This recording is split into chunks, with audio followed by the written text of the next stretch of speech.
154 pieces. Well, whatever. It was close though. It was because Erik lives near Kyle. It was hardcore. And he would every morning to kind of like bug him. It was really tight. And I guess what I'm saying is those things, you know, they tend to just come really organically. Whether they tie into an adventure path or not. I mean, we've been thinking of a lot of interesting game mastery products that aren't item cards, that aren't critical hit deck, critical performance deck. By the way, critical performance deck will be going to the printer next week, so we can show up by Gen Con. Those of you still looking for one. Yes. But yeah, you know, so we're always, I mean, we're always thinking about stuff. We're always looking at the message boards. There's some really interesting ideas there. There's really two types of products that we do, really three types of products we do. We do kind of the, okay, we know every month we got to do an adventure path, so there's always going to be an adventure path. We know we have to do a Chronicles book, you know. So obviously there's lots of really creative discussions about which ones to do, but in terms of we're going to do one. You know. And so there's the kind of the ones that we're doing on a regular basis. Then there's like the big projects, like the campaign setting is a great example of that. Pathfinder Fiction is another great example of that, where we plan, in some cases, years in advance and really think it through and really try to figure out how best to do it.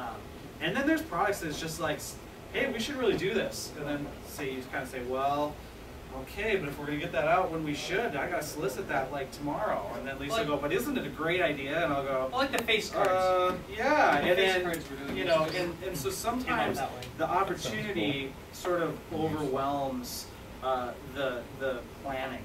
And so we just say, you know what, that is such a good idea, we kind of have to fast track it. And sometimes those turn out to be the most exciting or the most surprising products that we do.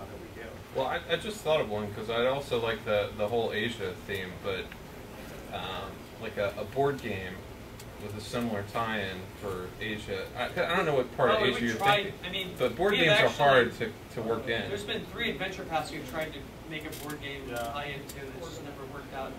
Yeah. Board games are really tricky. Yeah. They're really expensive. And we're still figuring those babies out. Yeah. So I would not be surprised at some point to see some Pathfinder related board games, but it's nothing. We played around with it. We had some really we had one really, that we really almost did ideas. actually, but we for the most part were, you know, the adventure the core rules have really kind of taken the bulk of the whole company's focus for a long time now, and so now we're just kind of getting out of the, you know, morass where we can sort of say, hey, let's think about what the next big thing that we do. Yeah, I mean, I think basically anytime, you know, Erik talks about, you know, the things we do on a regular basis, and you get kind of a momentum with those, right? If you know you're doing this every month or every other month, it's just, you get a certain momentum going, and it's easy to kind of like, you know, juggle a couple of balls, or maybe 3 or 4 or 5. Because these guys are, you know, like guys like, you know, Sean and Wes and James, they're juggling quite a lot of balls, you know, and all our people just juggle lots and lots of balls.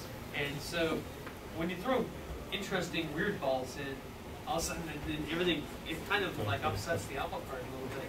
And it, you know, and it has to really be something we all really believe in, or we have to kind of, like Erik said, plan it.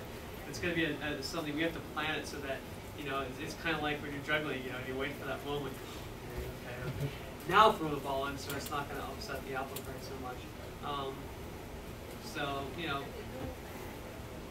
we're always, I mean, trust me, we are always thinking, we're such a creative group that... Well, I just thought of something to keep the cost down, but I don't want to make everybody keep looking at us playing ping pong. So well, I'll find you later, but I thought of something that... Sounds good. I need, hold on just a second, I need to go very shortly. So does anyone have a question that's specific for me? Well, maybe third-party publishers.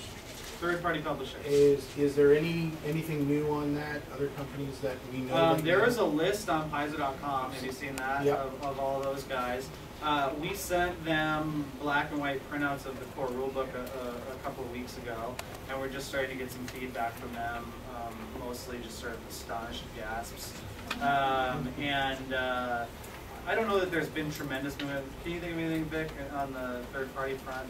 Yeah, I mean, it's kind of in a holding pattern until we get the rules. You know, I think some people are going to try to have something out by August, but I don't know. I was just thinking after August, if anyone, if you. Yeah, I don't know. I mean, there might be. I mean, I know there's. I'm sure there'll be another group of people signing up.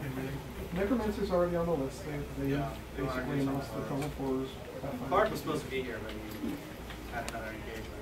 So I can give a little bit of an answer to that. Yeah, sorry, sir. Just say I can give a little bit of an answer. Wright Publishing will have something out, I believe, in August. So they've got a little advertisement for it. It's the Patronage project. So. Awesome. But I expect once the game comes out and more people see it, you'll see a few more people sign up. And there is one sort of large company that has been on the cusp of agreeing to this for quite some time. And they're just waiting to get their product plans in order before they tell people about them. Watsy? Nope.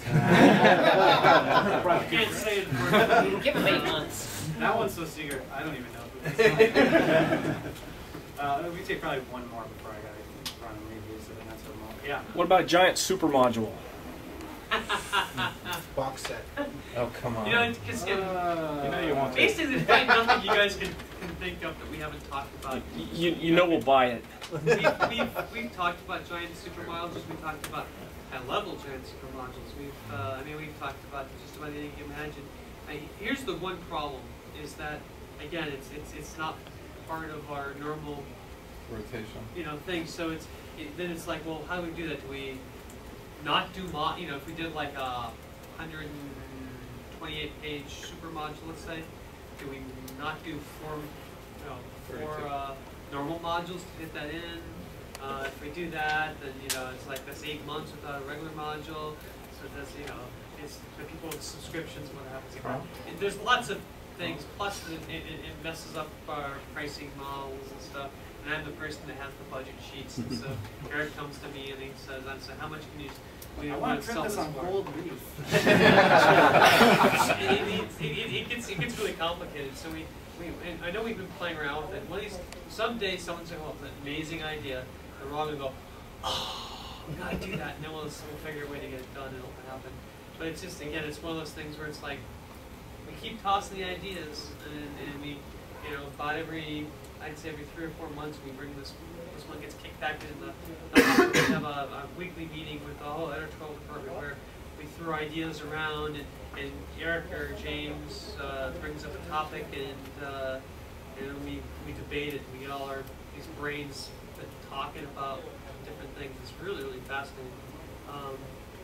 But that's one that's been bad, but there's hasn't been that pivotal moment where we all go, that's it. Sure, yeah. I will do. I mean, I'm sure we'll do it at some point. We just don't have any plans at the immediate future. I'm gone. I gotta go set up this thing. I can handle it. All right.